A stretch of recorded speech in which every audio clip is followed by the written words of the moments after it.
Alors entraînement numéro 2, ok? Donc aujourd'hui vous allez voir un petit peu dans la même ordre d'idée que la dernière fois de vendredi passé pour ceux qui ont regardé. On va avoir un entraînement aujourd'hui en 3 parties, ok? Donc on va commencer avec un échauffement. Vous allez voir, l'échauffement va être quand même assez dynamique, donc ça va pouvoir rentrer dans un simili réchauffement entraînement. Donc, vous allez pouvoir voir lorsque je vais le faire puis lorsque je vais vous expliquer qu'est-ce qui va en être. Ensuite, aujourd'hui le cardio, ok? Le cardio pour le cardio de lundi va être en intervalle, ok? Donc la manière va fonctionner avec les capsules d'entraînement. On va avoir une capsule le lundi, une capsule le mercredi et une capsule le vendredi. Donc 3 capsules d'entraînement semaine. La capsule du lundi va vous faire davantage des mouvements intervalles pour le cardiovasculaire. Le mercredi, ça va être plus un entraînement, on va dire, rapide. Donc ça va être une sortie, exemple, que je vous donne un exemple de course, ok? Donc une course de 10 minutes, mais avec une vitesse plus rapide que vous feriez une sortie longue, ok? Donc ça va être le mercredi. Et le vendredi, ça va être une sortie un petit peu plus longue.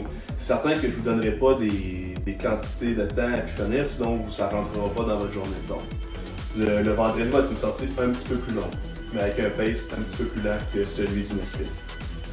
Donc, comme j'expliquais, échauffement en premier, ensuite cardio, et ensuite on a un entraînement. Okay? Donc l'entraînement qui, dépendant de votre niveau, vous allez voir que ça peut passer, si vous êtes débutant, ça va durer 16 minutes environ, jusqu'à 32 minutes si vous êtes plus avancé. Donc c'est à vous que je vais vous laisser en fait le choix de la durée de votre entraînement rendu là. Je vais vous expliquer encore une fois comment est-ce que ça va fonctionner. Donc sans plus tarder, ok? Je vais commencer avec l'échauffement. Ça va être un échauffement qui va être un petit peu plus dynamique. Ça va être un 3 séries, ok? Donc l'échauffement va se faire sur 3 séries. Si jamais vous voulez regarder un petit peu plus qu'est-ce qu'il y en est, allez voir la publication juste en haut. Vous allez pouvoir voir un petit peu comment est-ce que ça va s'aligner. Donc, l'échauffement, c'est un 3 séries de 4 mouvements, ok? Donc mouvement numéro 1. Et les mouvements se font un à la suite de l'autre. Une fois que vous avez terminé les 4 mouvements, vous recommencez la séquence, et ainsi de suite, 3 fois. Donc, premier mouvement, on va commencer avec des sauts ciseaux. Okay? Donc, les jumping jacks, mais je m'assure de temps bien le dire en français en premier. Donc, le saut ciseaux, on ouvre et on ferme. Okay? On va faire 20 à 30 répétitions.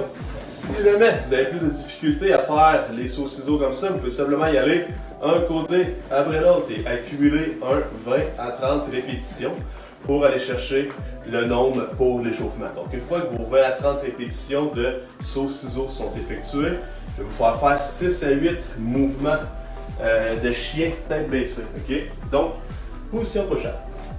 Je vais descendre le bassin au sol, je sors la poitrine, ok? Donc je m'assure de ne pas trop accentuer le creux lombaire, donc je ne veux pas avoir une compression au niveau du bas du dos, je vais m'assurer d'avoir un bel alignement et d'avoir aucune tension au niveau du bas du dos. Sors la poitrine, 2-3 secondes, ensuite on remonte les fesses, pousse tes talons vers le sol, rentre ta tête entre tes deux bras, viens toucher avec ton bras gauche ton petit orteil droit, ta main droite ton petit orteil gauche, et on recommence 6 à 8 fois ce mouvement. Donc 6 à 8 chien tête baissée. De cette manière-là, on va chercher un étirement dynamique, on va travailler notre mobilité et je pense que ça va être bon pour tout le monde de faire ce type de mouvement. Ensuite, on va faire le toucher des orteils, ok? Donc le toe touch qu'on appelle. Je vous montre de profil, ensuite je vais vous montrer de face, ok? Donc c'est en position de squat. Donc les pieds, largeur du squat, tout dépendant de chaque personne, là c'est plus étroit, là c'est un petit peu plus large. Moi je place les pieds largeur des épaules, ok? Le poids est à l'extérieur, à l'arrière au niveau des pieds. Je viens chercher avec mes mains mes orteils. Ensuite, je vais descendre mon squat. Gardez bien, mes coudes sont à l'intérieur de mes genoux. Donc les genoux, je veux qu'ils soient alignés avec les 3 derniers orteils. Je suis en position, je sens bien la poitrine. Je vais lever un bras, 2 bras, je remonte. Je viens chercher les orteils, descends sur la poitrine, lève un bras, 2 bras, je remonte, et ainsi de suite. Si jamais vous vous ramassez dans cette position-là, il n'y a aucun problème, ok? Essayez quand même de lever le plus possible vos bras, vous redresser. Ce que je ne veux pas voir, c'est les talons levés. Si jamais vos talons lèvent, vous essayez d'aller chercher de la profondeur, relevez les fesses. J'ai mieux que les fesses soient un petit peu plus hautes, le dos soit droit, mais que les talons restent au sol, ok? Et essayez de ne pas faire non plus les bras à l'extérieur des genoux. Donc, les coudes à l'intérieur des genoux, je descends ton squat, je lève un bras, 2 bras, je remonte, je monte de face, même principe, je descends le squat, un bras, 2 bras, et je remonte. Ça va? Et finalement, quatrième mouvement, c'est un good morning. Okay? Good morning avec manche à balai. J'ai de la misère à trouver un peu le mot français, donc le bon matin avec le manche à balai, vous allez voir. On prend le manche à balai, on le place sur les trapèzes supérieurs. On rentre les coudes sous le manche à balai. Pour ce mouvement, je vais placer mes pieds largeur des hanches, ok? Donc, je ne veux pas avoir les pieds trop larges, donc on a les pieds un petit peu plus étroits. Maintenant, la spécificité dans ce mouvement, lorsque j'initie mon mouvement, je vais fléchir légèrement les genoux et je vais pousser les fesses loin vers l'arrière, ok? Donc, comme vous pouvez voir ici, je pousse les fesses le plus loin possible en gardant toujours le dos droit, ok? Vous allez sentir le derrière de la cuisse en tension. Si jamais vous ramassez avec les genoux en flexion, ainsi, vous ne sentirez pas le derrière de la cuisse ici au jambier. Donc, assurez-vous de pousser vers l'arrière. Je ne veux pas avoir d'extension complète. Je vais avoir le genou relativement quand même débarré. Et on pousse les fesses loin vers l'arrière, dos reste toujours bien droit, et je remonte. Ce que j'ai tendance à voir souvent quand je monte ce mouvement-là, le monde pousse les fesses, et rendu ici, ils font une flexion au niveau du tronc, ils pensent être capables de descendre jusqu'en bas. Ça, c'est pas un beau good morning. Je m'assure de pousser les fesses. Donc, imaginez qu'il y a un mur imaginaire à l'arrière, je vais pousser mes fesses contre le mur. Je garde la position 2 secondes, et hop, je remonte. Si jamais vous voulez rajouter un petit peu de piquant dans l'activation, on peut le faire sans problème avec un poids. Donc, vous prenez le poids à l'avant, on vient le prendre de cette manière par le gobelet. Je pousse mes fesses loin vers l'arrière et je viens créer exactement le même principe. Assurez-vous de ne pas avoir le haut du dos qui flanche. Donc, toujours un dos bien droit et je remonte. Et je refais 6 à 8 répétitions.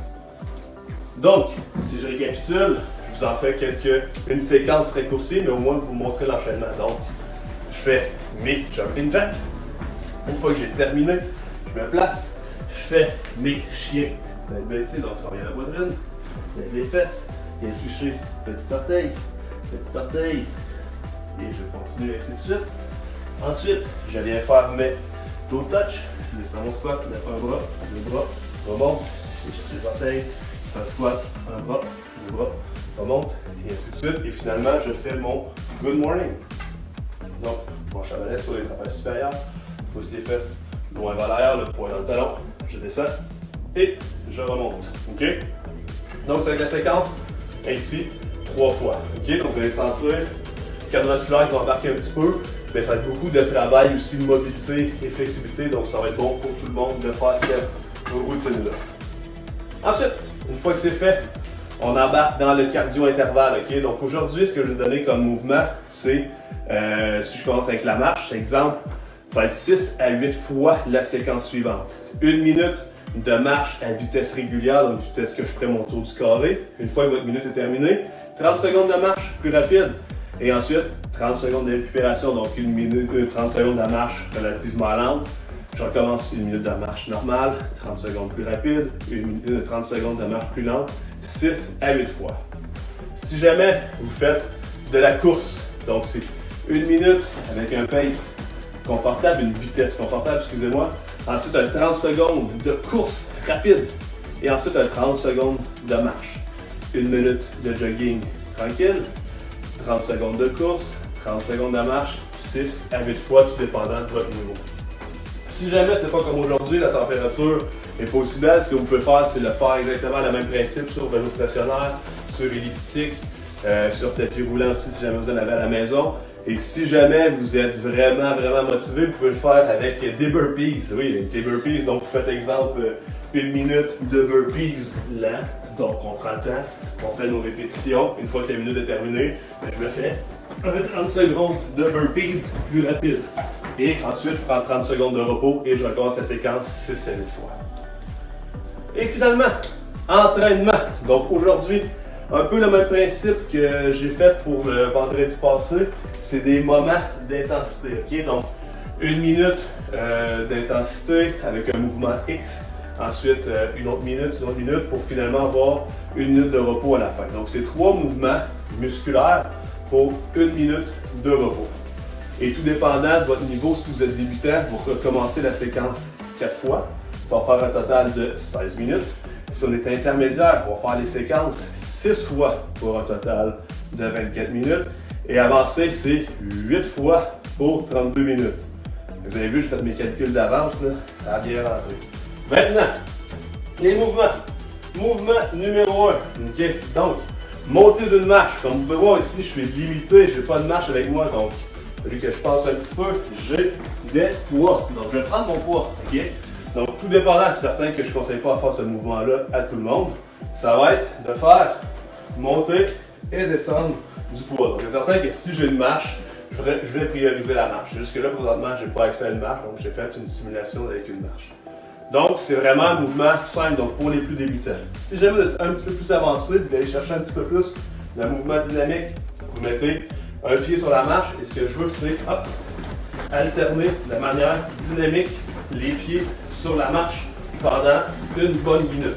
Donc, vous allez sentir que ce mouvement-là va être un petit peu plus cardiovasculaire.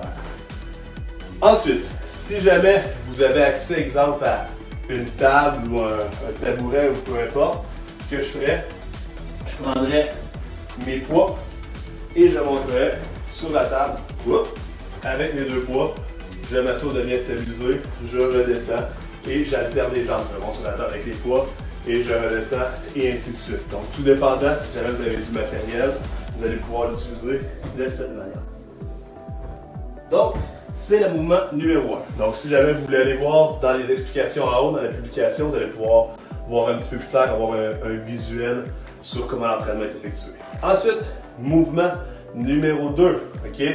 Donc, celui-là, encore une fois, vous allez voir, c'est un mouvement qui est relativement simple pour les débutants, qu'on va augmenter en difficulté pour si jamais vous voulez aller chercher un petit peu plus de challenge ou vous êtes rendu un petit peu plus loin dans votre progression. Donc, le mouvement pour débutants, c'est coucher sur le dos. On va placer les jambes avec une légère flexion au niveau des genoux. On va mettre le poids dans le talon, les bras à 45 degrés. Ce que je vais faire, c'est une élévation du bassin. Je contracte bien les fessiers. On va sentir bien l'ischio-jambier qui va être en tension. Je redescends le bassin au sol et je recommence. Garde 2 secondes, je redescends. Monte. 1, 2, je redescends. Contrôlez toujours et je recommence. Ainsi de suite pendant 1 minute. OK? Si jamais vous voulez aller chercher un petit peu plus de challenge, même principe, gracieuseté d'un étudiant qui travaille avec nous à la salle d'entraînement, il va donner accès à ce mouvement-là. Donc, légère flexion au niveau des genoux, les talons surélevés, et hop, je lève. Garde la position 2 secondes, je redescends et je recommence. Vous pouvez le faire sur une chaise, vous pouvez le faire sur un pouf, sur un divan, ce que vous avez à portée de main. Donc, en autant qu'on a les pieds surélevés.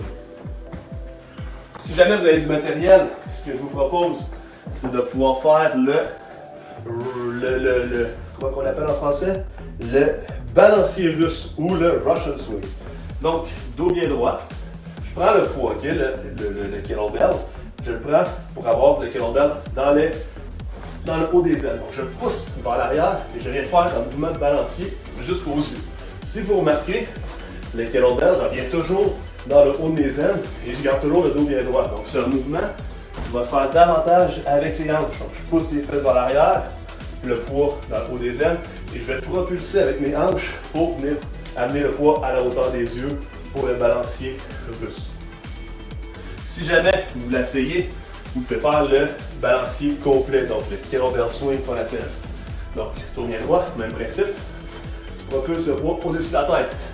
Assurez-vous d'avoir le plafond assez haut pour ne pas avoir une mauvaise surprise.